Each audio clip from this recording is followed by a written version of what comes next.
Jacob playing. Sorry. Welcome. Hello and welcome to round 13 of Grand Prix Chicago. I'm Brian David Marshall. I'm joined by Ben Seck, and we are watching Jacob Wilson, the Pro Tour finalist, playing against Ben Friedman.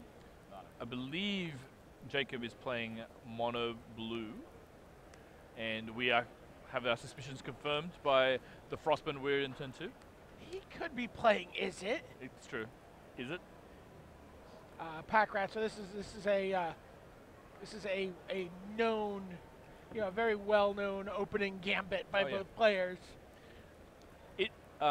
Jacob Wilson is like really a magic kind of like renaissance man. He plays every format very, very well. Like all the constructed formats from standard all the way to legacy. He plays a lot of legacy. Had a lot of success being kind of a champion for Rug Delver. It's funny, calling him a legacy expert. Like, I think there are some cards in legacy that are older than him. Oh, absolutely. Will you quickly hybridize my rat's DNA with that of others? Ben Friedman. I know you want to. Just deploying a pack rat, and then I think What is your shirt? Jake is kind of doesn't He's look been like thinking about attacking. Yeah. He's like, I don't know. I think it might be that he does not have another land. I see a Thassa in his hand, so it seems like that would be one of the potential play. No, I think he has another island in his hand, but he's just trying to work out whether if he attacks, he's going to be very likely to be cracked back by the rat. Oh, Ben kind of doing a little bit of a block fake with pack rat. It's like, I'm not gonna jump. Nightfell Spectre coming on Jacob Wilson's side, really kind of one of the optimal curves. Now it would be better if he had a Cloud-Ridden Fin Raptor to start with, but Frostbone Weird into Nightfell Spectre, definitely formidable. Ben Friedman looks like he's a little color screwed. I mean, he has 2 Mutavaults now, so he isn't able to, let's say, if he wanted to, play something like Lifebane Zombie or Underworld Connections, because he has 2 colorless lands. So we talked a little bit about Jacob Wilson. Ben Friedman, on the other hand, 3-time Grand Prix top 8 competitor. Part of this sort of newly formed team Day One. Which I think is a joke. Like they say, we get to the Pro Tour and we only make Day One. The cool thing I think about the Super Team era is it brings together people that you wouldn't expect to come together, and the new wave basically has come together. All right, theoretical question: how many times does Jacob Wilson need to hit Ben Friedman to be able to cast that Obsidat that he just exiled with Nightfell Spectre?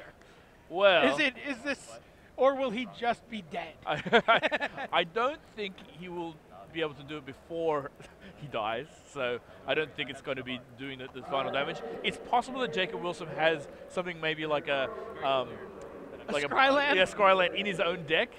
So maybe he can do it, but I think it will be before. Is that a Shahar Shenhar token? That is a Shahar Shenhar token. Looking very moody in his picture. I think it's almost like a personal joke, because Shahar is obviously a good friend of Jacob Wilson. As we were saying before, they basically grew up and played together. You grew up playing at Superstars. Yeah. So Superstars being the original store, the Channel Fireball store before it became the Channel Fireball store. Northern California is really rich history of players. I think they've actually just lapped New York, the Northeast, finally, in terms of just producing dominant players. Yeah, I mean, if you go back far enough, you have people like Ben Rubin, Ken Ho. I guess there's a bunch of other players kind of of their era, and then of the new era we have Channel Fireball, Louis Scott Vargas, Josh Adder-Layton, and David Ochoa all hail from Northern California, and now the even newer wave of Jacob Wilson, Sam Pardy, Shahar Shenhar all kind of cut their teeth in the mean streets of San Jose.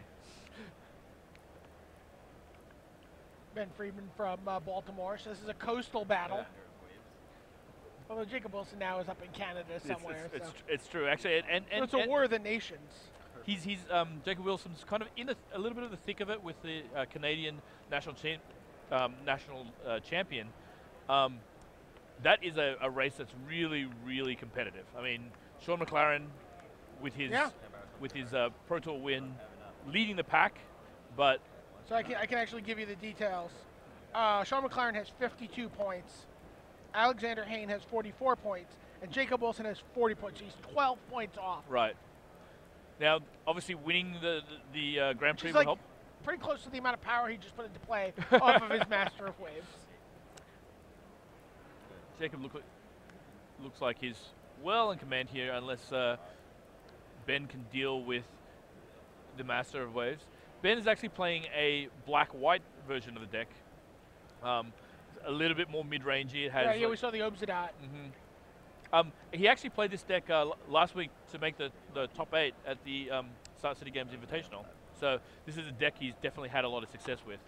That's true. Otherwise, But Jacob Wilson basically mopping up the game with a massive Master of Waves. What does sideboarding look like for the black-white version of the Pack Rat deck? Okay, so he has like available to him Bile Blight, 2 Bile Blights, 1 Whip, 2 Doomblade, 2 Drown in Sorrow, 2 Sin Collector, 1 Erebos, 1 Banishing Light, 1 Obsidat, 2 Duress, and 1 Underworld Connections.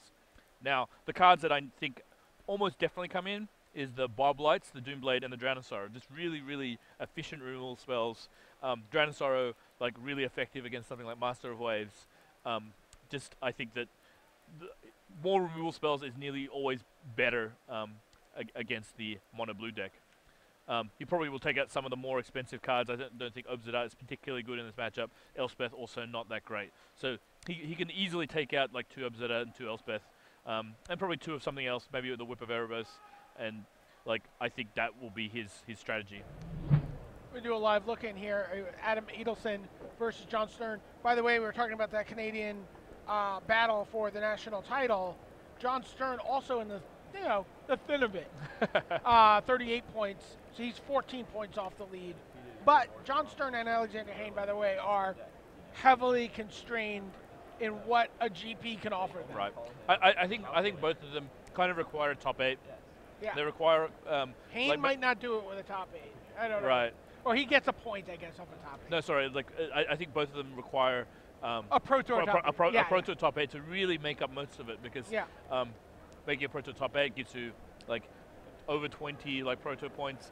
The minimum you get is 3, so you can pick up like 17 if Sean McLaren bricks and like you're able to make a top 8. So there's still like big chances, and Alexander Hayne, no slouch, clearly knows how to win a Pro Tour. Knows how to win a Pro Tour in the last event of the season. It's funny. It's like the career he's had after winning the Pro Tour is almost more impressive than actually winning the Pro Tour in itself. I mean, he's won 3 Grand Prix this season. It's like an incredible run. Looks like John Stern's having his way here. Yeah, no, it's like Again, same matchup we're seeing on the other table.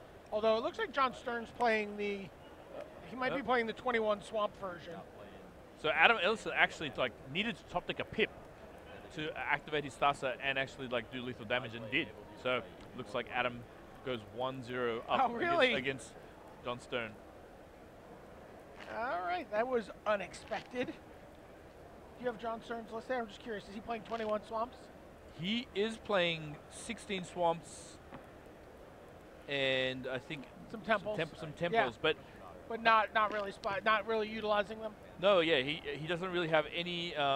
He has 2 Temples of Malady, the black-green one, but actually is not employing any green cards. So this is basically as streamlined a version of like Mono Black as you can. Not quite as streamlined as the 18 or 20 Swamp version of like Owen Totenwald. Do you get any value out of that? Like your opponent thinks maybe you have Abrupt Decay?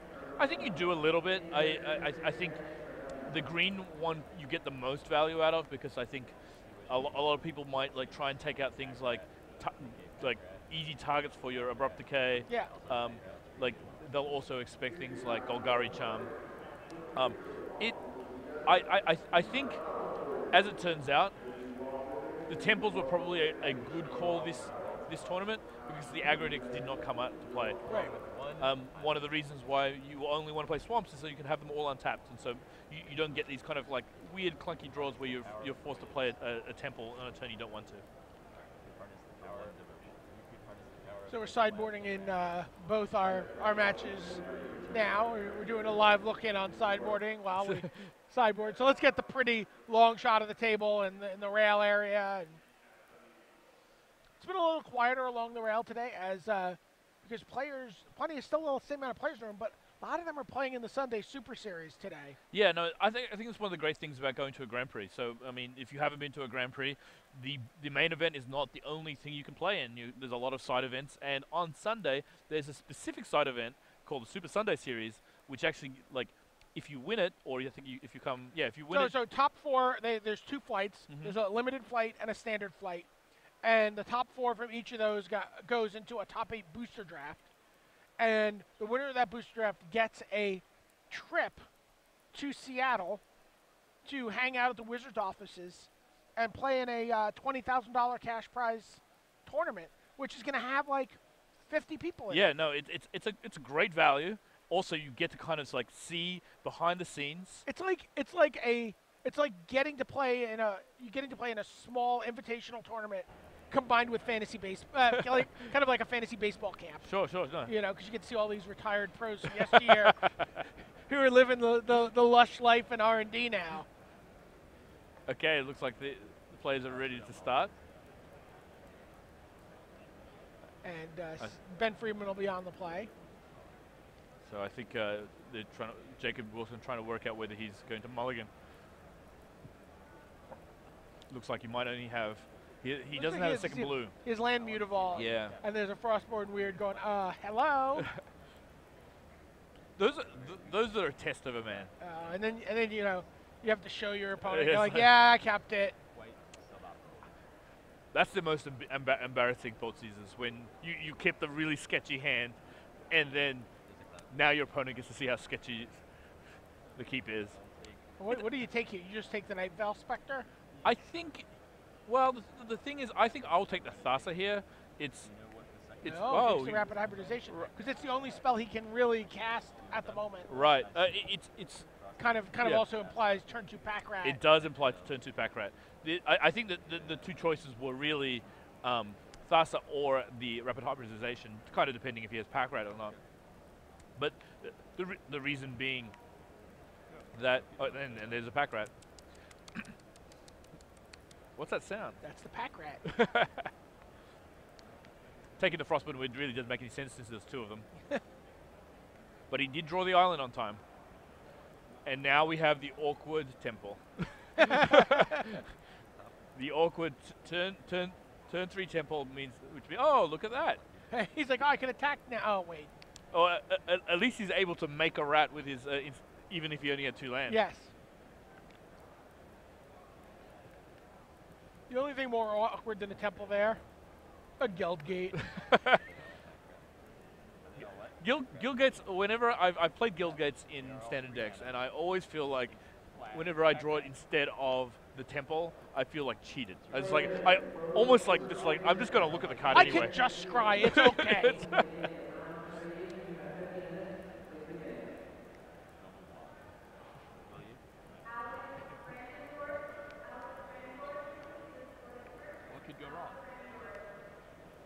Mutavault we've seen, and now Thassa. Right.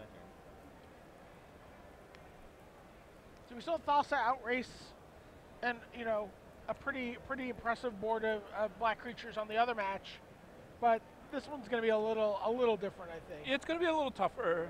He definitely can actually activate it next turn. We know that he's got a Frostburn Weird.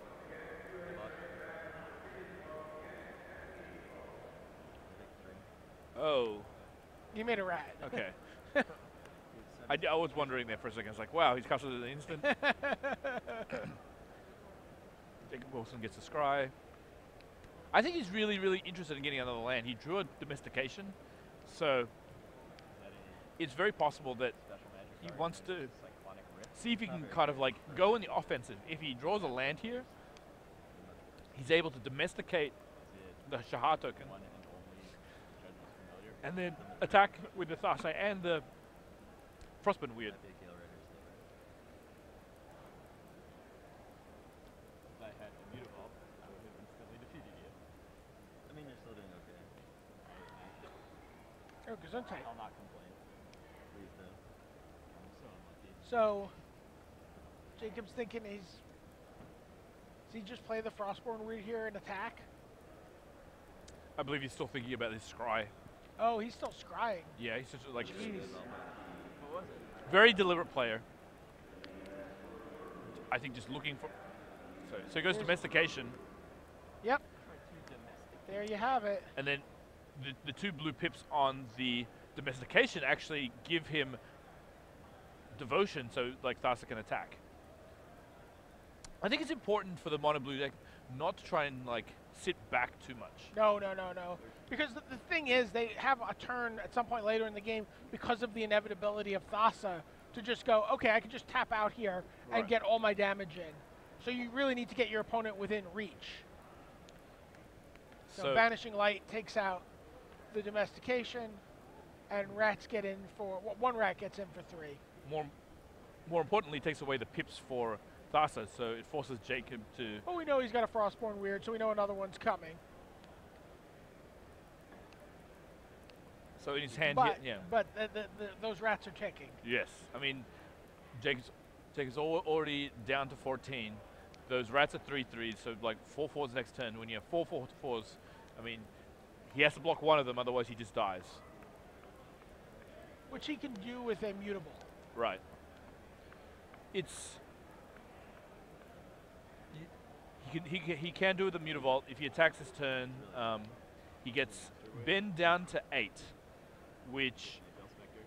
means he needs to find about 3 damage basically in the next turn, because he probably gets overrun the turn after. Right. Oh, he absolutely does. Is it Hide And he by can't really block with the Rage? Frostburn Weirds because like Is a it- single pump from the pack is rats it- basically kills them. Is the other option to play? You don't want to play Frostborn Weird and then not attack with Thassa because a removal spell is going to kill essentially kill 2 creatures. Right. I think he has to attack with Thassa. I don't think that Ben is likely to block. So it brings him down to 8.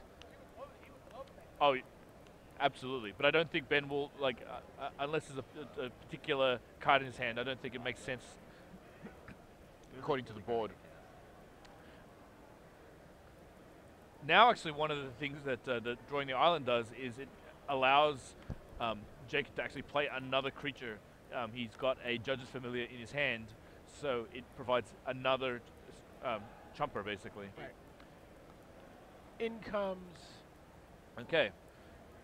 So Thassa, last, yeah, he's at 8, and now that Judge's Familiar can safely eat a rat, not eat a rat, but eat an attack from Right. a rat.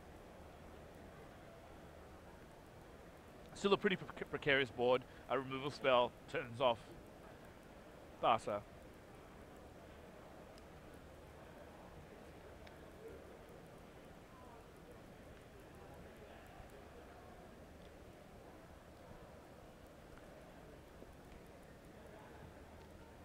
It's a really, really tight game, kind of like teetering on whether it looks like Ben has a Devour Flesh,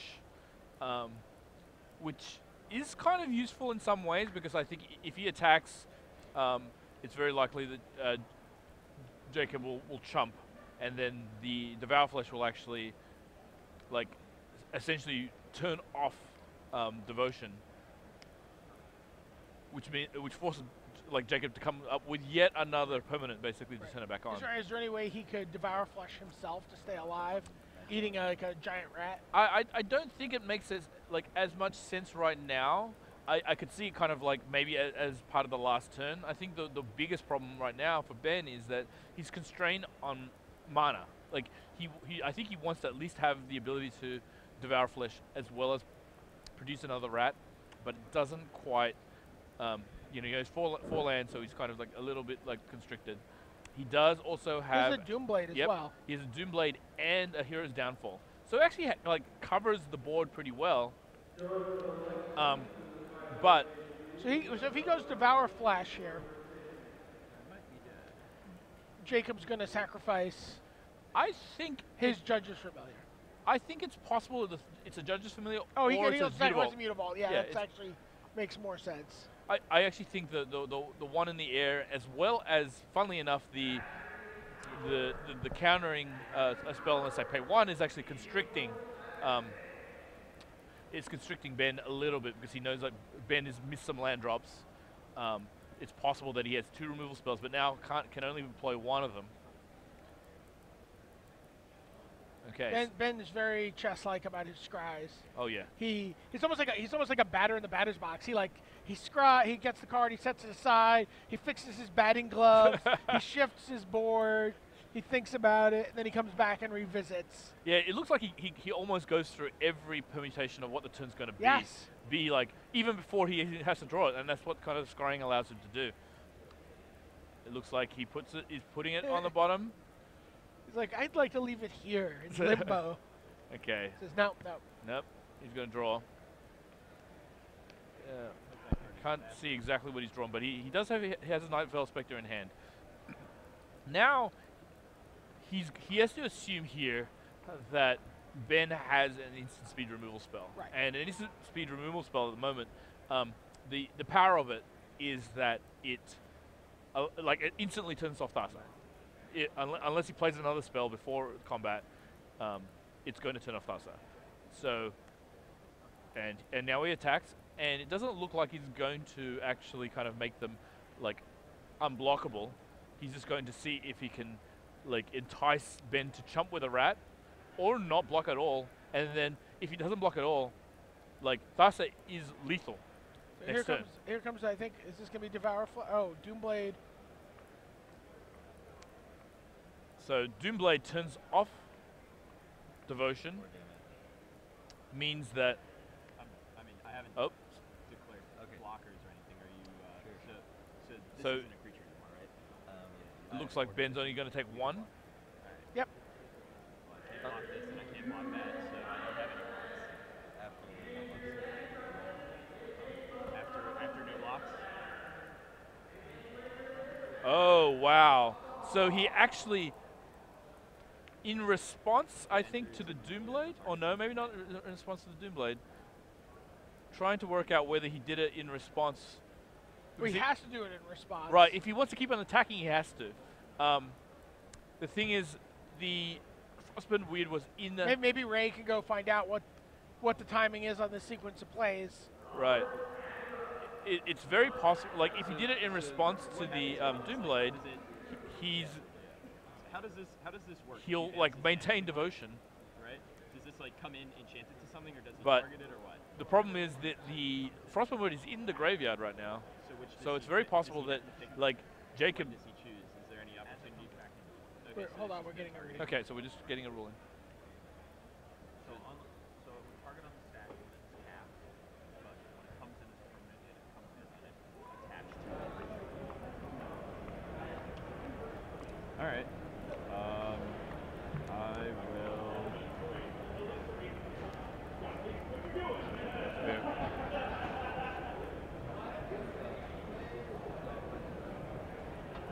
I'll add that to that. So that's in my hand. That comes in. Just instantly choose a creature. Right. Okay. And I'll devour flush it. Activate this mutable. Sure. So now Devour Flash. He's gonna So it looks like... sacrifice a Mutavault. So the Thassa just fell out of combat. Trying to... So those one... Just trying to work out to make sure that Alright. Thassa... Yep. Okay, so He only took one. Thassa fell out of combat. So he could have done that in response. Yeah, if he actually had done that in response to the Doomblade, he would have had 7 Devotion, and so therefore even losing the Right, Frostburn Weird- even another Doomblade, he could have countered with the judge's familiar. Right, right. So it's You say that you are distraught. I think Jacob kind of like lost out on the opportunity to do another 5, unless he has a bigger plan. But I know we know that he has a Spectre in his hand. And Nelson is distraught. So it looks like I think they're waiting for a judge's ruling to be sure, but We went to um, Cold Stone the Creek. play seems to have just like stopped right now. But okay, so Thassa fell out of combat, When you're at took grind. 1 damage from the judge's familiar.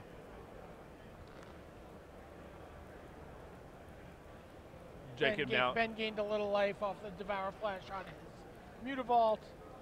So now Ben's probably playing. He's now playing the Vanishing Light on the Thassa. Yeah, he's like, you know, get this stupid thing out of here. I'm tired of dealing with it.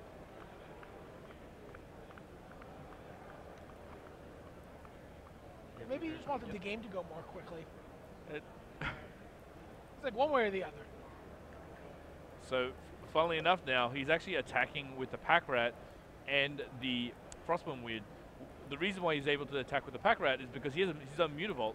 So the Mutavault, counts as a rat, and so can become a 2/2, basically trading with another rat if Ben Friedman chooses to block.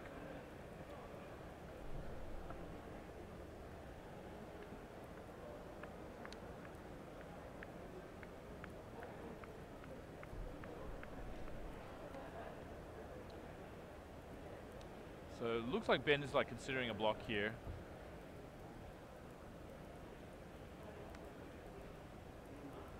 Almost just to force. Sorry, someone's just knocked out camera. Readjusting it right now. He's slowly it inches back into place. Okay. Shahar Rats trade, trades with a rat.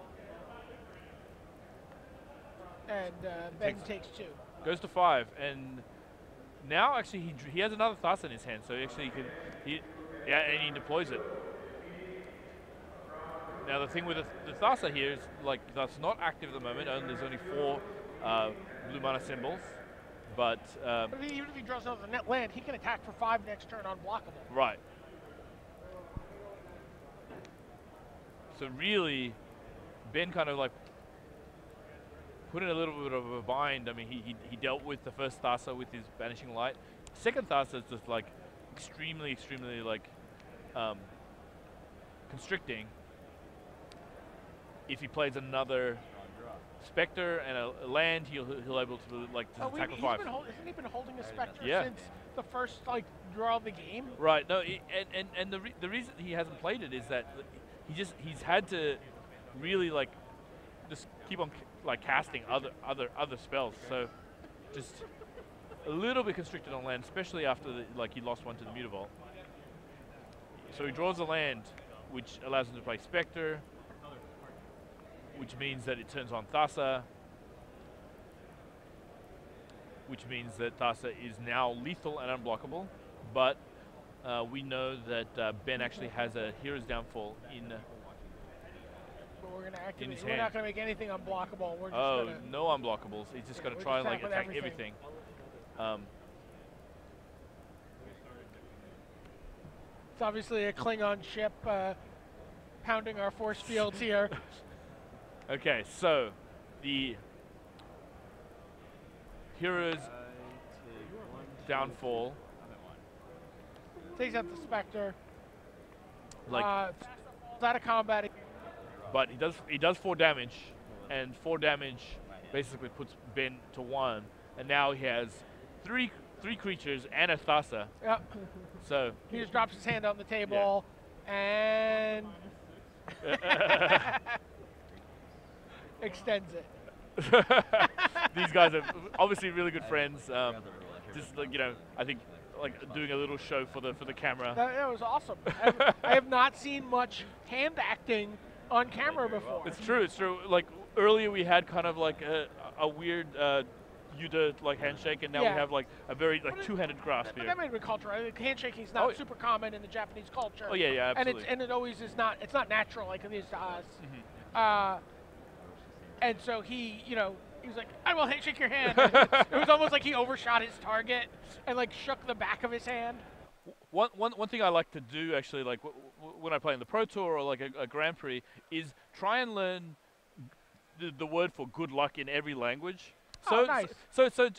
Because I think it really kind of like breaks the ice.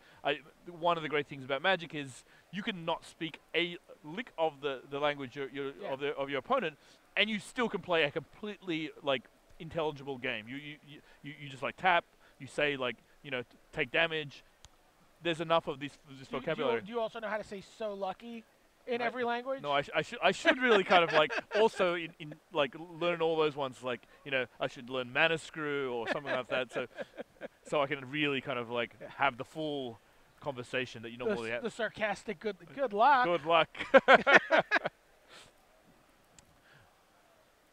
So Jacob Wilson moves on to 12 and 1. Like this is a big game for him. Yeah, and the big thing is that there's only 2 more rounds. It looks like X and 2 is pretty confident of like making like some of them will get into the top 8. So if he can win the next one, he could draw in and be very safe.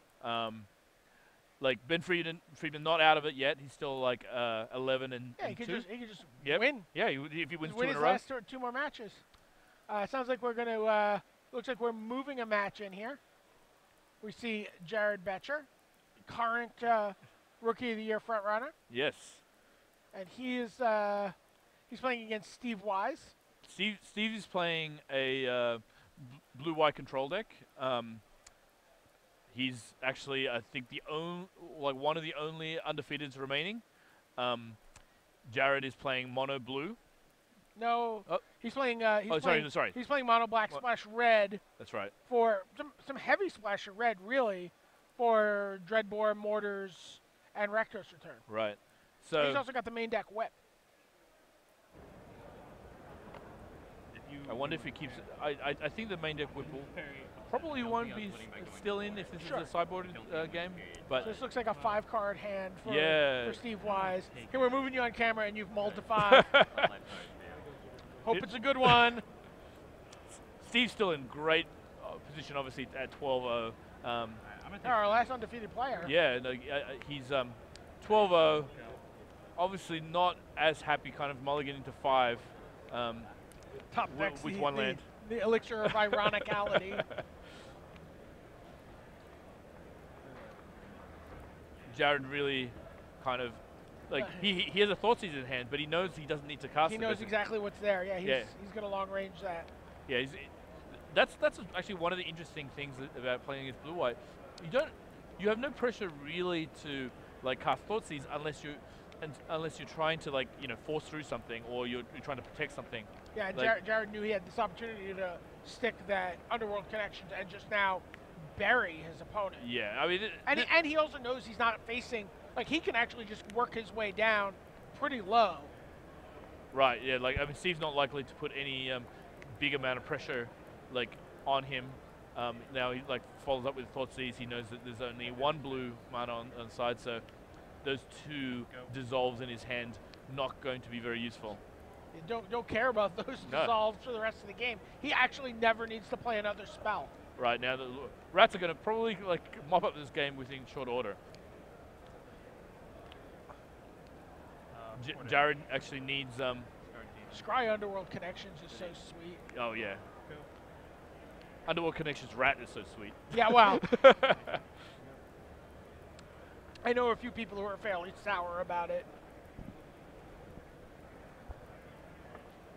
It's funny, Underworld Connections when it first came out, people really didn't see it to be very good because they said, oh, this is that Phyrexian Arena that I have to lose a mana for. Really, what they didn't see about like Underworld Connections is that you can stop doing it at some point. Like the problem with Phyrexian Arena and a lot of those cards, like you kind of like get into a spot where you don't want to draw any more cards. You can play an Underworld Connections at 2 life. Right. Draw a card, find something, and then maybe use it again later if you've gained some life or not. The other thing is too, you can play it, draw a card, and then have it removed, and so you're still up 1 card. Right. And so like the thing with Phyrexian Arena is that you only draw the card in the upkeep. It's just a little slow to basically recover all the cards that you're trying to get. So I don't think Jared Betcher is at 114 life. Steve Wise trying to slowly grind his way back up here. But he's going to need a supreme verdict. Yeah, it looks like it's... And even then, I mean... I think Jared's going to be working two Underworld connections shortly. Yeah, the Underworld connections mean that any sort of like comeback from Steve has to be like almost runner. Almost planar cleansing. Yeah, planar cleansing, and he says to draw runner lands. Steve does have planar cleansing in the sideboard, and they almost definitely will come in versus the mono black deck because one thing about the mono black deck, you have to be able to like beat the connections. And yeah, second connections was attempted, and negate cuts the line. Still, the first connections is doing its work. Steve takes 4 from the pack rats. And interesting, Betcher doesn't choose to put another rat in play there at the cost of connecting. Right. I think he knows, he's got to just get as much advantage out of those connections while he can. The rats, like, they'll get big on their own pretty quick.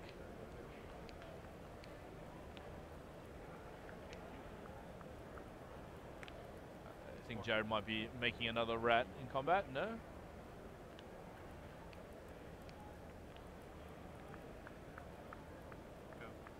So he's just Nope, says go. Deicide on the Underworld connections.